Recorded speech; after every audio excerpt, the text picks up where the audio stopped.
U.S. President Donald Trump has now set his sights on trade negotiations with the European Union after announcing a framework agreement with Japan. "We have Europe coming in tomorrow, and the next day we have some other ones coming in," Trump said late on Tuesday, without specifying details. A European Commission spokesperson, meanwhile, said that EU Trade Commissioner Maroš Šefčovič will speak with U.S. Commerce Secretary Howard Lutnick on Wednesday. The EU's primary focus is on achieving a negotiated outcome with the U.S. Intensive technical and political level contact is ongoing, the spokesperson said. Pressure has ramped up on EU and U.S. negotiators to come to an agreement by August 1st, with the Trump administration appearing intent on not changing the timeline on tariffs again. Levies of 30% on U.S.-bound imports from the EU are set to come into effect next month, with countermeasures from Brussels potentially following soon after. The first tranche of retaliatory tariffs from the EU, which already target imports from the U.S. worth €21 billion, are currently on hold, while additional recourses are being prepared. But the U.S.-Japan agreement appears to have spread a positive sentiment among experts. The Japan deal has significantly raised hopes that the EU might also be able to reach a trade deal, Deutsche Bank research strategist and economist said in a Wednesday note.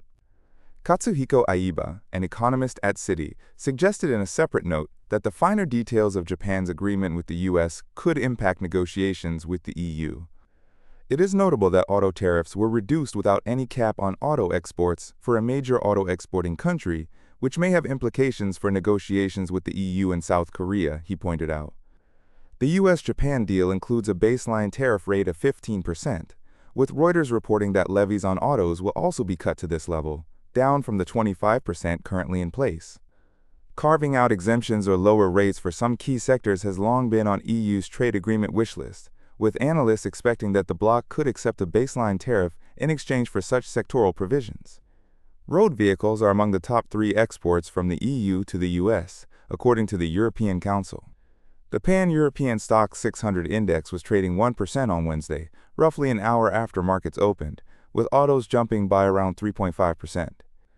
While Europe is eagerly awaiting updates on trade negotiations with the U.S., European Commission President Ursula von der Leyen and European Council President Antonio Costa are traveling to Asia.